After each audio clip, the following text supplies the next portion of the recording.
Kita lanjut ya. Ini butuh fokus nih. Aduh.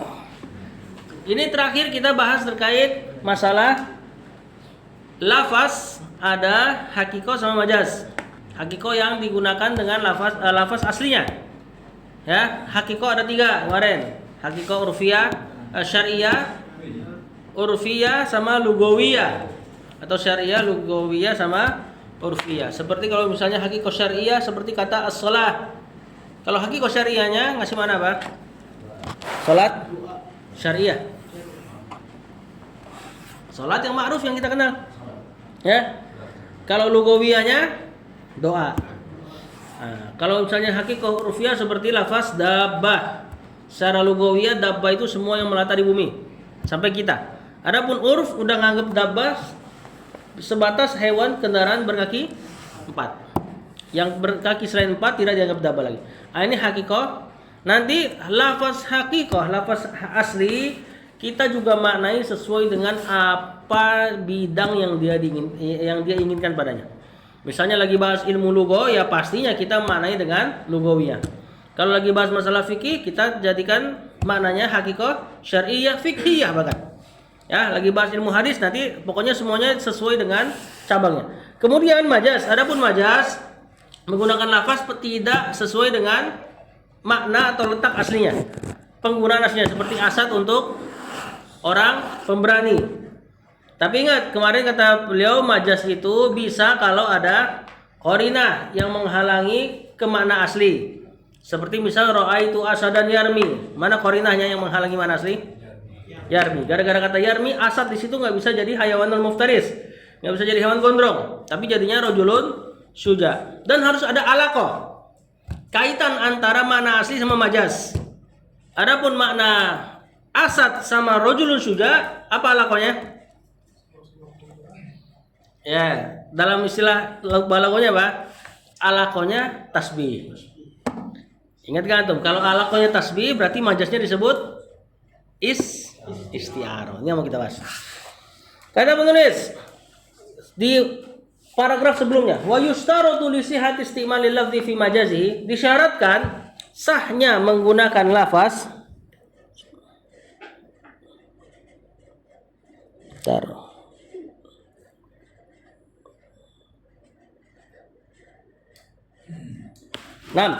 disyaratkan sahnya menggunakan lafaz dengan majaz wujudur tibatin bainal ma'nal hakiki wal majazi. Ada kaitan antara makna hakiki atau makna asli dengan makna majaznya. Liyasihat ta'biru bihi anhu, supaya sah mengungkapkan dengan majaz tersebut. Wa huwa ma yusamma fi ilmil bayan bil alaqah. Ini yang disebut alaqah pada ilmu balaghah. Al bayan di antara satu cabang dari ilmu balaghah. Kita udah jelaskan sebenarnya. Wal alaqatu. Nah, alaqah ini imma an takunal musyabbahata, bisa dengan tasbih alaqahnya atau selain tasbih. Kalau yang dengan tasbih disebut isti'arah. Yang selain tasbih disebut majaz mursal.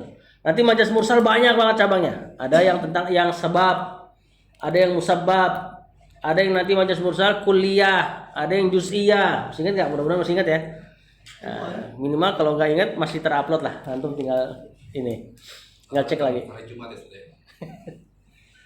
Fa in kanatil musyabahata, kalau alaqahnya musyabahah sumiyat tajawuz isti'aratan, maka majaznya disebut isti'arah. Nah, gimana? Masih ingat gak isti'arah? Isti'arah tuh begini kan? Kalimat tasbih gimana? Kalimat tasbih Zaidun ka asadin apa? Nah, ininya nih.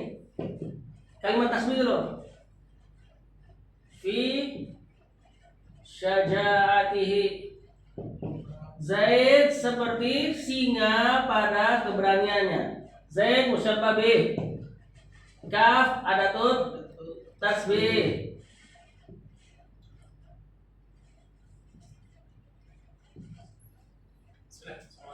Asad musyabbah. Fi syaja'ah apa ya? Wajahus syabah. Ini kalimat tasbih.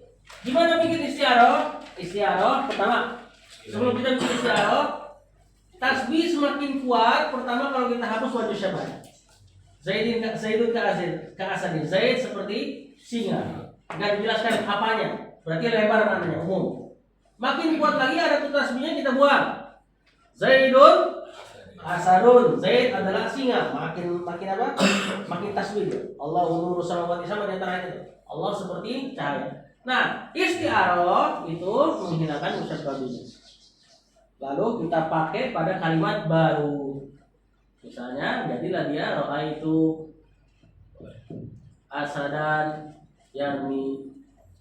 Saya melihat singa ya memanah. Jadilah ganti nama dia. Musta'arun lahu. Ya, cek lagi lah di YouTube ya. Atau nanti kalau ada kesempatan kita kaji lagi pakai kitab yang lain. Nah, ini disebut istiaroh. Oh iya, Risman ini nggak pernah masuk dulu balago.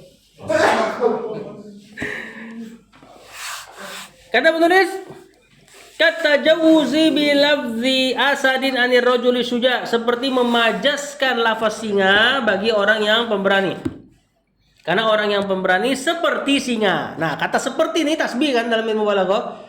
Kalau alakonya tasbih, maka majasnya disebut istiaroh. Apa arti istiaroh? Pinjem. Nah, fa in kanat ghairu musyabahah, kalau alakoh antara mana asli dan majas bukan pakai tasbih, sumiyat tajawuzu atau tajawuzu, majasnya disebut majazan mursal. Majas mursal yang bukan istiaroh intinya. Nah, in kana tajawuzu fil kalimat, kalau misalnya majasnya ada pada kata, majas mursal kalau majasnya ada pada kata. Wa majazan akliyan, majas akli in kana tajawuzu fil isnad, kalau majasnya dari sisi sanad. Nanti kita contohin. Di sini beliau nggak tentu bukan saatnya untuk berlebar-lebar di situ ya. Karena ini kan untuk refresh lagi aja pembahasan masalah balaghah untuk usul fikih. Ntar kalau kita berdalam-dalam lagi ya, sono lagi ntar. Fa in kanat, mana tadi? Misal pada majas mursal. Antakula, engkau mengatakan ra'ainal matoro, saya menggembala di hujan. Hujan ini maksudnya adalah rumput. Apa urusan antara hujan dan rumput? Hujan sebab tumbuh rumput. Ini majas mursal, alakohnya berarti sababiyah. Oke, kata penulis, ra'ainal matoro, kalimat fakalimatul mator majazun anil usbi wat fatajawuzu bil kalimah. Lafaz hujan di sini majas untuk rumput, maka majasnya ini dari perkata. Ya, majas mursal sama kayak majas istiaroh, perkata, cuman kalau istiaroh alakonya tasbih, majas mursal selain tasbih. Banyak dia. Wa mithalu dzalika fi majazil akli. Adapun majas akli ini yang sering jadi syubhat nih, majas akli ini. Majasnya dari sisi isnad, penyandaran, seperti ucapan ini. Kalau sebelum kita masuk, seperti ucapan Firaun, wahai Haman, bangunkan kepadaku tangga, aku mau lihat rohnya Musa. Dan Haman nggak mungkin dia yang bangun. Tapi kenapa Firaun ngomong ke Haman? Karena majas akli gitu loh. Yang bangun pasti nanti kuli, bukan Hamannya, karena Haman juga pembesar. Nah, nanti masuk nih ke poin-poin, misalnya orang mengatakan nggak apa-apa kita mengatakan ma'ad ya Hussein, karena maknanya adalah majas akli. Maknanya minta perlindungan kepada Allah. Kita sebut Husain tapi yang diinginkan Allah katanya. Nah, ini main-mainan mereka. Ya, majas akli harus isnad dan isnadnya harus sebab. Haman ketika nyuruh anak buahnya bikin tangga, dapat gak sebabnya? Bisa terjadi gak? Bisa. Adapun Husain dengan Allah gak bisa. Maka nggak bisa masukin ke majas akli. Cuma kan orang awam kalau dengar kayak gitu, wah Habib gue lumayan juga nih. Ternyata ngerti ilmu balaghah. Ya, padahal ya udah kalau udah dengar lafaz-lafaz yang sekiranya terdengar seperti bahasa Arab, bisa orang awam mudah terpukau. Ya, padahal majas akli pun harus sesuai dengan akal, yakni maksudnya dia bisa ada sebab antara sanadnya, isnadnya. Antakula, seperti engkau mengatakan anbatal matorul usba. Hujan menumbuhkan rerumputan. Fal kalimatu kulluha yuradu biha haqiqatu maknaha. Ini kalimatnya diinginkan sesuai dengan makna hakikatnya. Lakin isnadul inba, tetapi penyandaran penumbuhan ilal mator majazan. Kepada ilal matori majazun, tetapi penyandaran penumbuhan kepada hujan di sini majaz. Karena hujan pun hanya sebab. Yang numbuhin rumput adalah Allah. Li'anal munbita haqiqatan huwallah, kata dia. Kata saya. Karena penumbuh rumput secara hakiki adalah Allah. Fatajawuzu fil isnad, maka majaznya pada penyandarannya. Pelakunya siapa? Di sini tadi dikatakan hujan menumbuhkan rumput. Sebenarnya yang menumbuhkan rumput Allah. Tapi jangan kebablasan antum dengan mengatakan misalnya syafanit tabib, dokter menyembuhkanku. Kemudian antum katakan ini majaz akli. Walaupun memang boleh. Cuman para salaf menghindarin kalimat ini. Di bab kitab tauhid kan, yungkiru ya'rifuna nikmatullah wa yungkirunaha. Mereka mengakui nikmat Allah tapi mengingkarinya. Terus datang tuh tafsir Ibnu Abbas, yaitu dengan Mujahid. Mujahid mengatakan ini perkataan orang Quraisy yang mengatakan saya dapat duit karena waris. Nah, jadi ucapan itu sebenarnya sah buat majaz akli. Atau ucapan Ibnu Taimiyah nukil beberapa perkataan salaf, di antara makna ayat itu adalah ucapan seseorang anginnya enak dan nahkodanya piawai. Padahal Allah lah yang menyampaikan mereka di lautan gitu loh. Ucapan itu dihindari walaupun masuk majaz akli. Nah, nanti di kitab yang anak tulis anak bahas terkait itu. Kemudian wa minal majazil mursal, di antara majaz mursal at-tajawuzu biziyadah, majaz dengan tambahan. Wa tajawuzu bil hadfi, dan juga majaz dengan mengurangi. Misalul majazil biziyadah, misal dengan tambahan di qaulihi ta'ala seperti ucapan laisa kamitslihi syai'un. Mana tambahannya? Ka. Apa arti ka? Misli? Seperti. Laisa kamitslihi syai'un, tidak ada yang sepertinya Allah. Sesuatu apapun. Nah, di sini kafnya ziyadah kalau pakai majaz. Ya, faqalu innal kafa, para ulama mengatakan kaf zaidatun. Kaf di sini tambahan. Li ta'kidi nafil misli, untuk mentaukidkan penafian permisalan anillahi ta'ala, akan Allah. Berarti maknanya sungguh tidak ada yang semisal dengan Allah. Kalau kafnya kita maknai dengan taukid. Lagi pula orang Arab kalau ngucap dua kali gini kan biasanya memang untuk taukid, tapi jadi dua jumlah. Jadi gimana? Laisa mithlahu syai'un wa laisa shibahu syai'un. Kafnya bermakna tasbih. Kaf kan ada tuh tasbih. Berarti jadilah terjemahannya tidak ada yang semisal dengan Allah sesuatu apapun dan tidak ada yang mirip dengan Allah sesuatu apapun. Dua kali penafian. Maknanya beda gak? Antara permisalan dengan mirip. Beda. Al-mithlu 100%. Asyabahu atau asyibahu di bawah 100%. Nah, jadi penafian Allah yang mirip pun enggak, yang persis apalagi gitu loh. Nah, yang mirip aja enggak ada, apalagi yang persis. Itu kalau yang mau maknain kafnya bukan zaidah. Ada lagi yang benar maknain tekstual. In laisa kamitslihi syai'un, artinya tidak ada yang mirip dengan permisalannya Allah. Kalau Allah punya permisalan, bahkan makhluk pun nggak bisa menyamainya. Tapi Allah tidak punya permisalan. Maksudnya kalau misalnya Allah punya KW, dalam tanda kutip, makhluk pun nggak bisa ikutin KW-nya.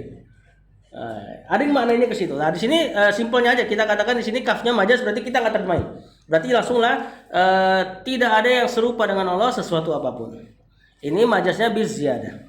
Wa mithalul majazi bil hadz, adapun yang majaznya dengan penghapusan.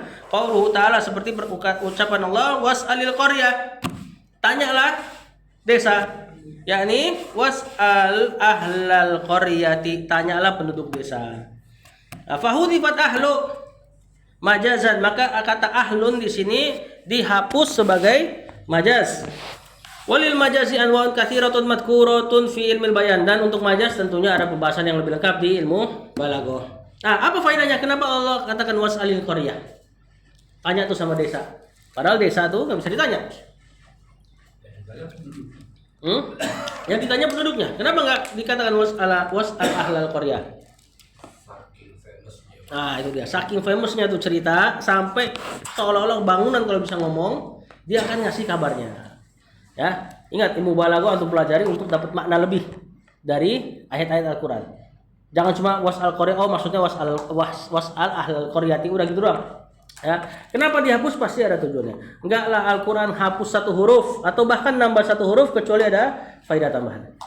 Wa inna ma dzukira zarfun minal haqiqati tarfun minal haqiqati wal majaz fi usulil fiqh.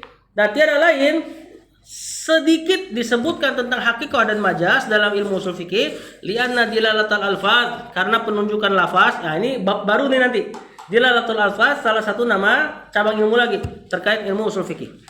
Karena dilalatul alfaz, penunjukan makna pada lafaz, imma haqiqatun wa imma majazun. Bisa jadi atau ada kalanya hakikat, ada kalanya majaz. Jadi kita nggak panjang-panjang masalah hakikat dan majaz, cuma sekedar di-spill sedikit. Karena nanti tujuannya untuk usul fikihnya. Makanya nanti di usul fikih juga ada pembahasan akhbar, mustalah hadis. Cuma suwil aja. Ya. Fahtija ila ma'rifati kulli minhuma wa hukmihi. Maka dibutuhkan sedikitlah pembahasan tentang hakikat dan majaz ini, wallahu alam. Tanbih.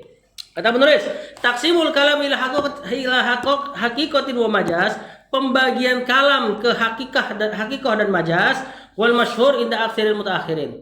Ini masyhurnya di belakangan mutaakhirin.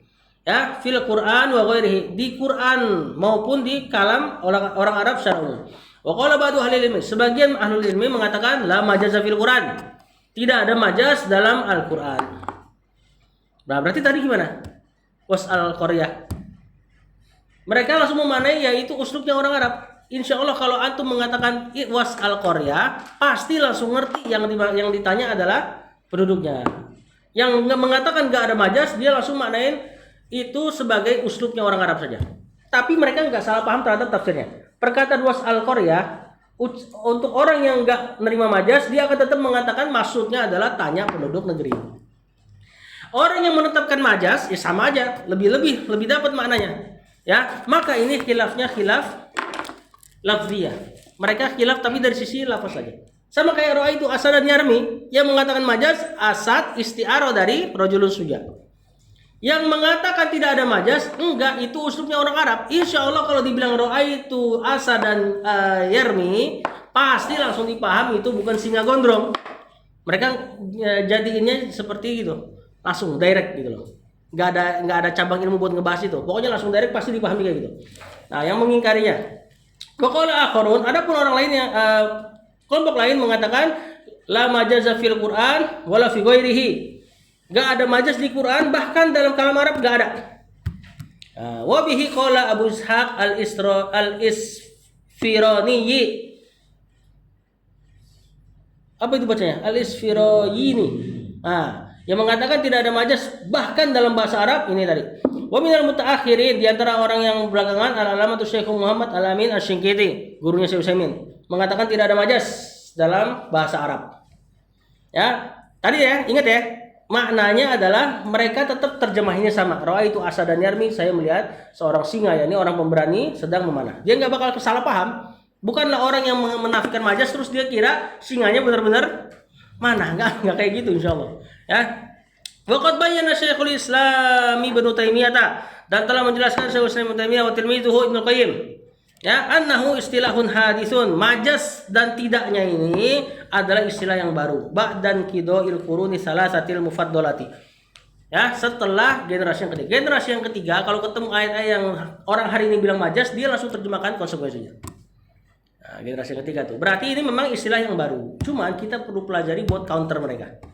Ya, kadang-kadang kita butuh pelajari senjatanya mereka. Ini kan majaz itu senjata mereka buat ngapain? Takwil sifat. Nah, kalau antum pelajari cara berpikir dia, gampang banget bantahnya. Ya. Nah, nanti kalau kita mana jadi antum beli ya. Di situ Anda bahas di situ. Kemudian wa nasarahu, dan Syekhul Islam dan Ibnu Qayyim menolong pendapatnya Al-Amin Asy-Syinkiti, maksudnya pendapat yang tidak ada majaz bi adillatin qawiyatin, dengan dalil yang kuat, katsiratin, bahkan dengan dalil yang banyak, tubayyinu liman ittala 'alaiha anna hadzal qaula was-shawab. Berarti Syekh Utsaimin termasuk memilih pendapat tidak adanya majaz. Tapi dibahas. Tadi ya, mereka kenapa menolak majaz? Karena majaz itu sesembahannya ahlul kalam, kata Ibnu Qayyim. Sesembahannya maksudnya gara-gara majaz nih, takwil kemana-mana gitu loh. Lanjut ya. Lanjut dong. Baru 20 menit ternyata. Masih ada 40 menit lagi berarti.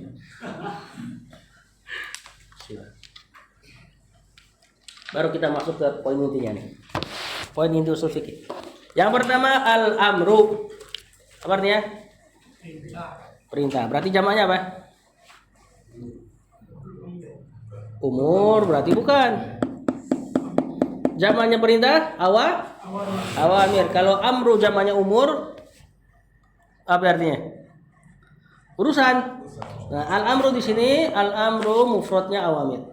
Ta'rifu al-amru qaulun yatadammanu talabal fi'li, perkataan yang mengandung meminta perbuatan atau talaba ijadil fi'li, meminta menjadikan perbuatan, melakukan perbuatan ala wajhil isti'la, di atas maksudnya permintaan ini dari atas ke bawah, yang ngucapin posisinya lagi di atas. Tidaklah kita katakan al-amru misalnya Allahumma gfirli. Gfirli apa artinya? Ya Allah, ampuni kami. Apakah ikfir hakikatnya fil amr? Kita merintah Allah? Enggak. Maka amr itu al-istilah dari atas ke bawah. Nah, misalnya Allah mengatakan ubudullaha, ibadahilah Allah. Itu amr benar. Karena Allah di atas kita dari sisi posisi. Ya. Misalnya gini, termasuk amr juga, misalnya ada pembantu dengan tuannya lagi sama-sama nyasar di hutan. Kemudian tuannya nggak ngerti apa-apa masalah perhutanan. Pembantunya ini ngomong sama tuannya, bos bantu cariin kayu bakar buat kita bakar. Si bos itu tatkala itu nurut gak? Insya Allah nurut. Maka itu termasuk amr. Jadi pas lagi mengucapkan, si pengucap kondisinya lagi tinggi. Ya, walaupun tuh pembantu, tapi dia kondisinya lagi tinggi saat itu karena mengerti hal kehutanan gitu loh. Makanya beliau bilang ala wajhil isti'la. Ya, di sisi al-istilah ini maksudnya lebih tinggi pengucapnya. Bukan mutlak posisi orangnya ya, maksudnya kondisinya. Misal contoh aqimus sholata. Nah, ini kan fi'il amr. Aqimu as-sholata, tegakkan salat, wa atuz zakata, dan bayar zakat. Fakharaja biqaulina biasa. Beliau definisinya beliau kaji perkata. Maka keluar dari definisi kami qaulun, tadi kan al-amr definisinya qaulun yatadammanu ila akhiri. Perkataan yang mengandung meminta perbuatan. Maka keluar dari kata amr dalam syariat ini al-isyarah. Kalau ada isyarah tidak termasuk amr dalam Al-Qur'an dan Sunnah. Ya, misal Rasulullah SAW ketika habis Fatu Mekah ada nama orang-orang yang harus dibunuh. Benar gak? Sebagian mereka tahu mereka dibunuh, ketemu Rasul cepat-cepat. Langsung pengen masuk Islam, biar aman. Cari aman. Ya, cari aman. Dia masuk Islam, cari aman. Rasulullah SAW udah ngasih isyarat untuk dibunuh. Dengan isyaratnya dia diem. Jadi pas bilang, ya Rasul aku ingin masuk Islam, Rasul diem aja. Ya kan? Dia berharap isyarat saat itu, sahabat itu langsung bunuh aja sebelum masuk Islam nih, dibunuh aja. Akhirnya karena nggak ada yang ngerti, ya isyarah bukan amr. Amr kan harusnya wajib. Nah, seandainya amr wajib, sahabat yang tadi diisyaratin harusnya berdosa. Ya, tapi isyarat tidak termasuk amr. Makanya sahabat diem aja, nggak ngerti. Akhirnya Rasul ya udahlah, asyhadu an la ilaha illallah di Islam. Akhirnya pas keluar, sahabat tanya gimana kok masuk Islam dia? Kata Rasul, kenapa kau nggak bunuh? Aku sudah diam kan. Terus kata dia, engkau nggak kasih kode ya Rasul. Kodenya Rasul pada diam. Maksudnya minimal kasih gimana gitu loh, main mata. Terus kata Rasulullah SAW, nggak pantas seorang nabi main mata. Karena Iya, pokoknya gitulah. Maksudnya sahabat suruh kodenya pakai mata gitu. Kata Rasul nggak pantas seorang nabi melakukan itu gitu loh. Nah, isyarah nggak termasuk amr. Kalau amr pastilah yang nggak bunuh tadi kena dosa. Fala tusamma amron, maka isyarat tidak disebut amr. Wa in afadat maknahu, walaupun kadang-kadang memberi faidahnya. Beda ya sama kita. Ini kan kita lagi bahas usul fikih, masalah dalil berarti nih. Kalau kita bisa aja nyuruh anak misalnya dengan isyarat. Ya, itu bisa termasuk amr. Wa kharaja biqaulina talabul fi'li, dan keluar dari ucapan kami tadi di atas qaulun yatadammanu talabul fi'li, berarti kalau dikatakan talabul fi'li berarti keluar dari dia an-nahi. Nah, kenapa? Karena an-nahi itu li'annahu talabu tarkin. Nahi itu bukan minta mengerjakan, tapi minta meninggalkan. Berarti cuma disuruh apa ya? Kalau amr tolabul fi'li, an-nahyu tolabu tarkin. Berarti nahi itu antum disuruh ngapain? Ada aksi gak? Gak ada. Makanya tolabu tarkin antum cuma disuruh diem. Makanya terkait an-nahyu itu harus ditinggalkan seluruhnya. Mana itu kemanhu fajatanibu. Adapun amr, karena amr kan ada aksinya. Maka wa amartu bihim wa ma amartukum bihim fa'tu minhum mastata'tum. Karena amar lebih susah, karena harus melakukan sesuatu, ada aksinya, maka yang diperintah cuma yang semampu. Kalau larangan harus total, karena larangan hakikatnya antum suruh diem. Misal larangan ngerokok, kan sebenarnya dia cuma tinggal diem di rumah, nggak usah ke warung, nggak usah nyalain korek gitu kan, nggak usah beli korek, nggak usah beli rokok. Dia cuma disuruh diem. Sama kayak larangan cukur jenggot, karena hakikatnya dia cuma disuruh diem, tangannya udah nggak usah gatel gitu loh. Nah, beda dengan amr, antum suruh seluruh kata ini, ada aksi kan? Ada, mesti takbir, baca fatihah, ruku dan sebagainya. Makanya larangan full nggak boleh dilakukan, harusnya. Wal muradu bil fi'li al ijadu. Nah, lihat itu tadi Anda bilang. Yang diinginkan daripada membuat perbuatan, melakukan perbuatan al ijadu, mengadakannya. Nah, amr ini antum suruh mengadakan perbuatan. Wa yasmanul qaulal ma'mura bihi, dan mencakup ucapan orang yang diperintahkannya. Apa yang dimaksudnya? Wa yasmanul qaulal ma'mura bihi.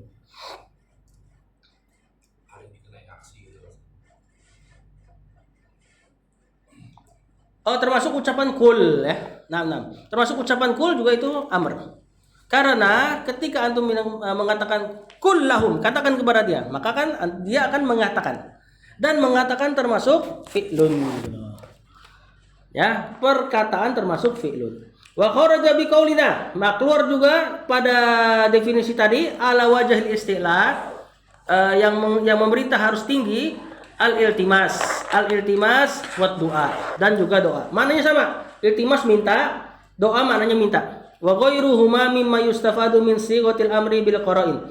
Dan selainnya yang memberi makna atau memberi faedah memerintah bil qara'in dengan qarina, seperti isyarat dan sebagainya. Kalau iltimas nyuruh dengan orang yang setara.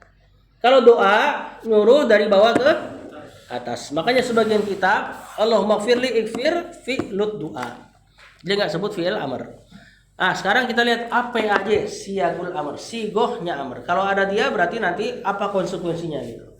Yang pertama fi'lul amri, fi'il amr. Jelas di antara sigoh amr ya induknya fi'il amr.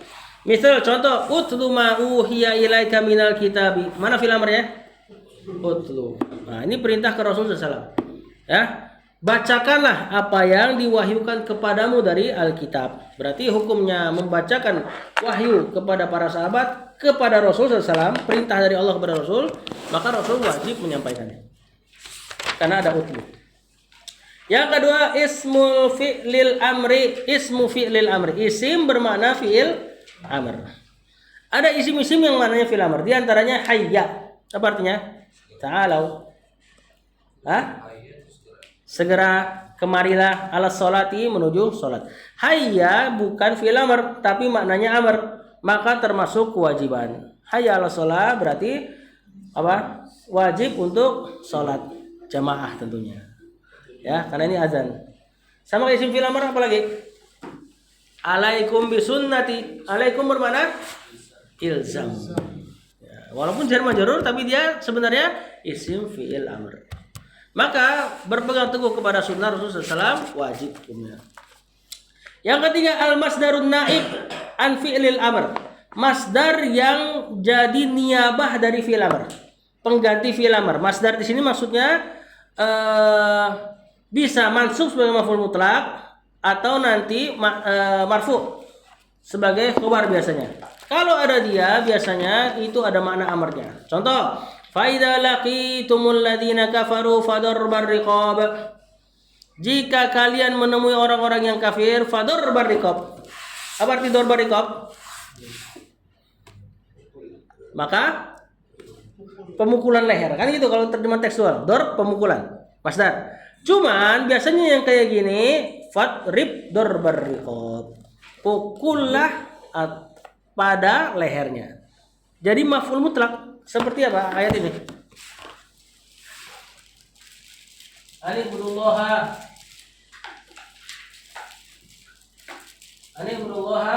wala tusriku bihi syai'a, terus wabil walidaini ihsanan. Ya, tiba-tiba ihsanan. Ini kalimat baru nih, wabil walidaini ihsanan. Jar majrur depan berarti karena salahnya masuk. Kalau antum bilang khobar berarti ini masuk sebagai mubtada mansub. Nah, mungkin mubtada mansub. Berarti ini jumlah fi'liyah. Ini cuma muta'alliq pokoknya. Muta'alliq ke ihsanan atau fi'il yang dihapus. Apa kira-kira fi'il yang dihapus? Sinu. Wabil walidaini, dan terhadap orang tua kalian ahsinu ihsanan, berbuat ihsanlah seihsan-ihsannya. Maf'ul mutlak. Berarti ada makna taukid. Nah, ini termasuk amr. Sama kayak di ayat tadi. Mador barikop idrib atau idribu dor barikop, pukul pada lehernya, yakni penggal. Nah, ini perintah wajib ini ketika jihad tentunya ya. Nah, termasuk yang biasanya ada ucapan wasiyatan. Nah, itu maknanya juga wajib. Yang keempat, al-mudhari'ul makrun bila mil amr. Fi'il mudhari yang kegandeng lamul amr. Ya, sama aja pastinya. Ya, litu'minu billahi wa rasulihi, hendaknya mereka beriman kepada Allah dan Rasulnya. Berarti iman kepada Allah dan Rasulnya wajib. Wa qad yustafadu talabul fi'li min ghairi sighatil amr. Kadang-kadang juga terdapat makna meminta perbuatan tanpa sigoh-sigoh amr tadi. Misal an yusafa bi annahu fardun. Misalnya sesuatu disifati fardun. Berarti perkara tersebut wajib walaupun kalimatnya bukan insya. Masih ingat balaghah? Insya kalimat yang meminta, khobar hanya informasi. Contohnya apa? Masyhur hadis yang pakai fardun. Tolabul ilmi faridatun ala kulli muslim. Kalimat ini enggak merintah sama sekali. Artinya apa? Menuntut ilmu wajib bagi setiap muslim. Maksudnya utubul ilma. Maksudnya tuntutlah ilmu karena dia wajib. Kan gitu sebenarnya. Nah, ini khabar bermakna insya.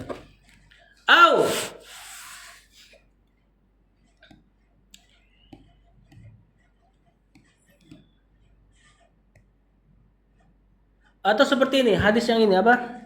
Mu'ad. Ketika Mu'ad sudah diajarkan oleh Rasulullah SAW untuk ajarkan mereka untuk bersyahadat. Dan kemudian a'limtum annallaha iftaradu alaihim khamsa salawat. Ajarkan mereka kalau mereka sudah bertauhid bahwasanya Allah iftaradu alaihim. Apa artinya? Mewajibkan atas mereka khamsa salawat, 5 salat 5 waktu. Nah, itu juga berarti ada makna amr di situ. Padahal tidak ada kalimat amr. Cuma fi'il madhi iftaradu. Allah mewajibkan. Contoh yang kedua, wajibun, ada ucapan wajib dalam satu perbuatan, maka itu maksudnya adalah lakukanlah. Seperti Rasulullah SAW katakan apa? Guslul Jum'ati wajibun ala kulli muhtalim. Kan ada hadis tuh. Salat pada hari Jumat, salat lagi. Guslul Jumat atau guslul Jumat? Mandi pada hari Jumat wajibun, wajib bagi setiap orang yang muhtalim. Mana muhtalim? Mimpi. Ihtilam, mimpi basah. Maksudnya orang yang balik. Kalau kita cuma dapat hadis ini berarti maksudnya mandi Jumat itu diperintah. Kan gitu kan? Cuma ada hadis lain. Hadis lain Rasulullah SAW mengatakan man tawaddoa yaumal jumu'ati, kalau salah. Siapa yang wudu salat Jumat fabiha, maka dia dapat pahalanya. Wa man iktasala fal ghuslu afdol. Tapi yang siapa yang mandi, maka mandi lebih afdol. Berarti wajib tadi gimana? Masih wajib gak? Enggak. Karena sudah ada dalil pemaling. Awalnya kalau kita cuma dapat ghuslul jumu'ati wajibun ala kulli muhtalim, kita wajib tuh. Karena kan kita beramal sesuai dengan dalil yang sampai kepada kita. Ternyata ada dalil lain bahwasanya manikta salah fal ghuslu afdol. Yang mandi Jumat maka yang mandi lebih afdol. Berarti kalau nggak mandi tidak berdosa. Cuma tetap ya, Ana udah sampaikan kepada antum dari awal.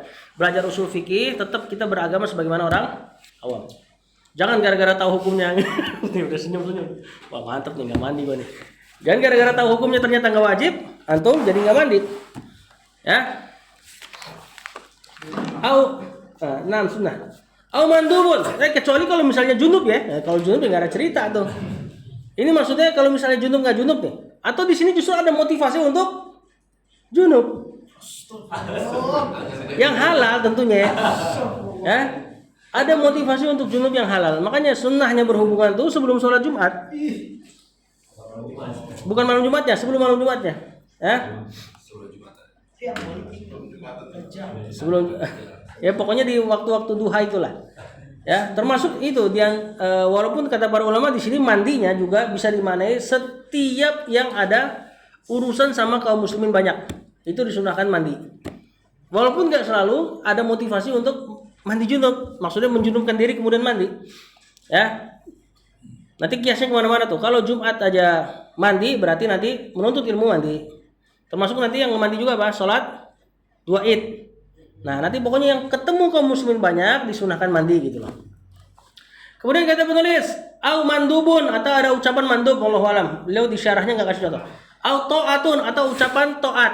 Hal ini adalah ketaatan. Berarti Allah pengen nyuruh kita melakukan hal itu. Seperti Allah Rasul SAW katakan innamat ta'atu fil ma'ruf. Tiada lain ketaatan itu hanya pada perkara yang ma'ruf. Berarti perkara yang ma'ruf adalah ketaatan. Berarti secara nggak langsung sebenarnya kita disuruh banyak-banyak bikin hal yang ma'ruf. Ya, wa yumdahu fa'iluhu atau yang dipuji pelakunya. Nah, ini banyak dalam ayat ya. Yang pelakunya dipuji ini dan itu. Atau wa yuzamu tarikuhu atau yang dicela orang yang meninggalkan perkara tersebut. Nah, ini juga banyak di Quran. Au yurattabu ala fi'lihi thawabun atau yang dijanjikan dapat pahala karena melakukannya. Nah, seperti surat di awal-awal Al-Mu'minun tuh kan, itu banyak pujian terhadap orang-orang yang orang-orang mukmin. Yang alladzina hum ala salatihim khashi'un. Berarti Allah pengen kita khusyuk. Dan seterusnya. Berarti sholat diperintahkan. Au ala tarki iqabihi atau ala tarkihi iqabun. Atau meninggalkannya mendapatkan iqab. Berarti disuruh ngelakuinnya. Kalau ninggalinnya diancam iqab berarti disuruh ngelakuinnya, simpel. Ya. Nah, sudah keharusan tentunya. Masih enggak? Lanjut enggak? Matak tadi sighatul amr. Kata penulis apa yang diberi faidah dari sigo-sigo amr ini. Nah, ini yang kemarin kita singgung di awal banget. Yang pertama, sighatul amri indal itlaq. Bentuk-bentuk amr ini baik fi'il amrnya, fi'il mudhari kena lam atau masdarnya ya, atau tadi isim-isim yang ngasih makna fardu dan sebagainya. Kalau indal itlaq maksudnya udah kita dapat dalilnya itu doang. Belum ada takyid. Takyid itu pengecualian-pengecualian lah dalam sederhananya. Maka taqtadi wujubal ma'muri bihi.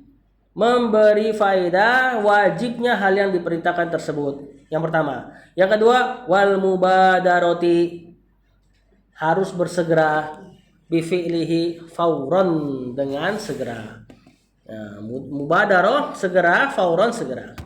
Walaupun dalam mazhab Syafi'i nanti diperselisihkan apakah harus segera atau enggak. Jadi apa yang diperintahkan dapat dua nih. Pertama wajib dilakukan, yang kedua wajib segera dilakukan. Ya, walaupun nanti dalam mazhab yang lain ada yang mengatakan faurnya enggak. Nanti ada dalilnya. Fa minal adillati ala annahu taqtadil wujub. Di antara dalil bahwasanya amr ini memberi faidah wajib. Berarti kalau wajib ditinggalin berdosa ya. Kita pahaminnya gitu. Qaulu ta'ala, lihat perkataan Allah, "Falyahdharil ladzina yukhalifuna an amrihi." Maka hati-hatilah terhadap orang-orang yang menyelisihi dan berpaling dari perintahnya Rasulullah SAW. Ada kata berpaling di sini karena pakai an. Yukhalifuna harusnya nggak pakai an kalau maf'ulun bihnya. Yukhalifuna amrahu, selesai kan? Nah, di sini pakai an, ini yang disebut dalam ilmu nahwu tatmin, nyelipin fiil. Ya, dijelaskan Ibnu Taimiyah, al-arabu tudaminul fi'la wa nafi'li wa tu'tihi dia tahu. Orang Arab nyelipin fiil dengan cara menggunakan huruf jar yang bukan punya dia. Berarti di sini yukhalifuna wa yu'riduna an amrihi. Kalau yang pakai an biasanya a'radu yu'ridu. Nah, jadi hati-hatilah terhadap orang yang nyelisih dan berpaling dari perintah Rasul SAW. Apa ya? Yang ditakutkan antusibahum fitnah, akan tertimpa pada mereka fitnah. Ditafsirkan oleh Imam Ahmad, fitnah di sini syirik. Ditafsirkan para mufassir lain zaik, kesesatan. Lihat, ada ancaman untuk nyelisihin perintah Rasul. Berarti kalau ada perintah Rasul dan diselisihi, maksudnya nggak dilakukan, dapat iqab, ancaman. Dapat iqab berarti kalau ninggalin hukumnya haram. Haram lawannya wajib. Berarti ngikutin perintah Rasul SAW wajib. Paham pendalilannya? Au yusibahum adzabun alim, atau akan ditimpakan kepada mereka bagi orang yang menyelisih dan berpaling dari perintah Rasul, tertimpa azab yang pedih. Lihat, ada azab di sini. Berarti kalau ada azab, meninggalkannya haram. Berarti melakukannya wajib. Paham istilahnya di sini? Apa dalil bahwasanya perintah Rasul wajib? Ini diantaranya. Kata Allah, hati-hati terhadap orang yang menyelisih dan berpaling dari perintah Rasul. Berarti maksudnya nggak ngamalin. Kenapa? Hati-hati takut terkena zaik tadi, yakni kesesatan atau tertimpa azab yang pedih. Kalau misalnya perintah Rasul SAW cuma dianggap sunnah, berarti harusnya kalau ditinggalkan tidak ada azab. Simpel kan? Tahu hadis itu? Rasulullah SAW sholat subuh kemudian mengatakan, mana tuh si fulan dan fulan? Aku pengen ada orang yang ngimamin aku, lalu aku bakar rumahnya. Berarti ninggalin sholat wajib ada iqabnya. Berarti sholat wajib hukumnya wajib. Tapi kenapa nggak dibakar? Nah, afwan. Sholat berjamaah jazakallahu khairan. Kan kata Rasul, mana tuh si fulan dan fulan? Kalau aku pengen ada orang imamin, lalu aku bakar rumahnya. Berarti hukum asalnya sholat nggak berjamaah di masjid bagi laki-laki, rumahnya berarti ini azab, iqab. Berarti ninggalin sholat jamaah hukumnya haram karena ada indikasi iqab di situ. Nah, nanti mereka akan mengatakan, tapi nggak dibakar. Nyatanya nggak dibakar. Kenapa nggak dibakar? Karena ada maniknya, terhalang. Apa maniknya? Rumah masih jadi tempat sholat wanita dan anak-anak. Seandainya nggak ada, kena tuh, gitu loh. Nanti mereka akan mengatakan lagi, oh berarti kalau misalnya memang Rasul SAW membakar, berarti dia nggak sholat jamaah dong. Oh, luar biasa ya. Karena kan Rasul jadi nggak sholat kan, dia ngebakar rumah orang. Kan kata Rasul, aku ingin ada yang mengimami, lalu aku bakar. Kalau misalnya memang wajib, berarti Rasul ninggalin yang wajib. Nah, itu mainannya para ahlul fikih itu. Itu diputar gimana tuh caranya? Nah, gimana dong ini? Gimana nih? Gak wajib aja nih. Ya pakai dalil lain kalau udah kayak gitu. Dalil seperti yang orang buta ketika Rasul tanya, kamu dengar azan nggak? Kata dia dengar, ya udah seru. Nah, dalil lain itu di antara pokoknya. Memang itu dalil tadi, dalil paling lemah dalam tanda kutip terkait wajibnya sholat jamaah. Gara-gara itu, seandainya memang wajib, Rasul nggak mungkin ninggalin. Nah, itu fuqaha Syafi'iyah tuh yang jawab. Ya, bisa kepikiran sampai situ. Kita udah ngerasa, wah ini ada iqab nih, bener kan? Ternyata masih ada jawabannya. Ya, nah maka nanti didukungnya dengan dalil-dalil lain. Kemudian 21:20 masih slow ya. Kita juga nungguin yang baru tadi baru bubar kok. Hah? Nungguin yang ngalingin jalan juga masih nungguin dia bubar. Oh belum selesai ya? Belum. Acara apa sih? Lanjut. Kata penulis, wajhud dilalati, sisi istidlalnya. Ini kita akan ketemu nih banyak nih perkataan wajhud dilalah. Maksudnya sisi pendalilannya. Annallaha hadzaral mukhalifina an amri Rasul, bahwasanya Allah mengancam, memperingati orang yang menyelisih dan berpaling dari perintah Rasul SAW. Antusibahum fitnah, yaitu Allah mengancam dengan ditimpakan fitnah kepada mereka. Wahya zaik. Nah, di sini tafsirnya zaik ke apa? kesesatan. Ayusibahum azabun alim, azabun atau ditimpa kepada mereka azab yang pedih. Wa tahdhiru bimithli dzalika la yakunu illa ala tarki wajib. Nah, peringatan yang seperti ini nggak mungkin kecuali gara-gara mereka ninggalin yang wajib. Kan ninggalin sunnah nggak bakal ada yusibahum fitnah. Tusibahum fitnah au yusibahum adzabun alim. Berarti ninggalin perintah Rasul SAW hukumnya haram, yakni melakukannya berarti wajib. Padalla ala anna amri Rasul, maka hal ini menunjukkan bahwasanya perintahnya Rasul SAW al-mutlak, yang mutlak maksudnya nggak ada dalil lain yang menyelisihinya, tadi wujuba fi'lil ma'mur, mengharuskan bahwasanya perintah Rasul SAW hukumnya wajib. Nah, jadi kita udah benar-benar diajak mikir nih untuk mikir gimana caranya dalil dengan hukum selaras gitu. Wa minad dilalati, dan diantara dalil ala annahu lil faur, perintah itu harus disegerakan. Qauluhu ta'ala, Allah katakan fastabiqul khairat, bersegeralah dalam kebaikan. Fal ma'muratu syari'atu khairun, setiap yang diperintahkan syariat itu adalah kebaikan. Berarti masuk kepada ayat fastabiqul khairat, segerakan kebaikan. Karena setiap perintah syariat kebaikan, berarti fastabiqu pada dia. Ya, segerakan. Wal amru bil istibaq, dan perintah untuk beristibaq yakni bersegera ilaiha kepadanya dalilun ala wujubil mubadarati, dalil bahwasanya wajibnya disegerakan si perintah tersebut.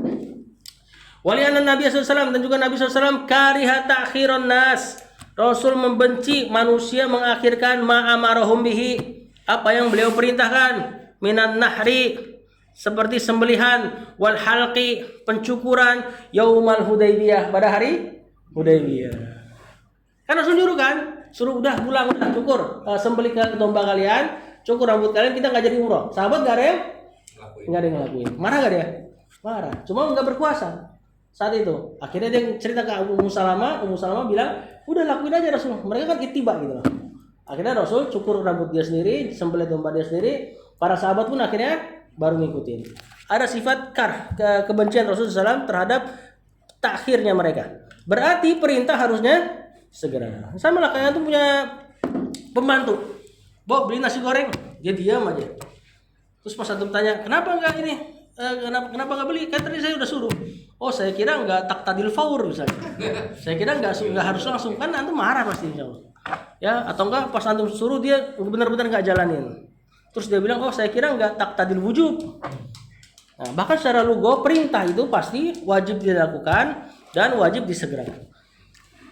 Hatta dakhala ala Ummi Salamah, sampai beliau masuk ke Ummu Salamah, fa dzakara laha ma laqiya minan nas, maka dia menceritakan apa yang terjadi pada manusia dari takhirnya mereka. Wali annal mubadarata, nah ini dalil akli. Bersegera bil fi'li pada pekerjaan itu ahwat, lebih hati-hati, wa abrok, naam sama. Lebih baru atus dimmah, lebih terbebas dari beban. Makanya perempuan kalau misalnya sudah masuk waktu sebisa mungkin segera sholat. Kalau nanti haid di jam 2 dia belum sholat, gimana itu sholatnya? Syafi'i bilang qadha. Berarti nanti pas suci dia punya utang satu sholat itu yang dia tinggalkan. Nah, sebagian ulama mengatakan enggak, karena masih di jam-jam yang pertengahan itu belum masuk melalaikan sholat. Yang kena itu misalnya dia sholat zuhurnya di dekat jam asar. Nah, ini yang nanti dikodok. Ya, intinya kalau seandainya dia lakukan duluan lebih aman. Ya. Wat ta'khiru lahu afatun, dan mengakhir-akhirkan urusan banyak cacatnya. Ya. Dan lebih lagi kalau mengakhirkan urusan biasa ada tumpang tindih. Ya kan, kita akhirin, datang amalan baru yang wajib, jadilah double, akhirin lagi, jadilah nambah. Yang tadi taruh, ini dia. Yang tadi taruh kumal wajibat, nanti mengharuskan terjadinya tertumpuk-tumpuknya kewajiban hatta ya jaza anhu, sampai nanti dia lemah dari ngelakuinnya. Gara-gara ditunda-tunda, akhirnya lemah, ditinggalkan seluruhnya. Nah, sampai sini dulu ya. Di bawahnya kapan amr pindah dari wajib turun jadi sunnah. Wallahu a'lam. Nanti para ulama akan mengatakan, kalau gitu gimana dengan sholat sunnahnya, sholat wajibnya Aisyah, yang beliau tunda pembayarannya sampai bulan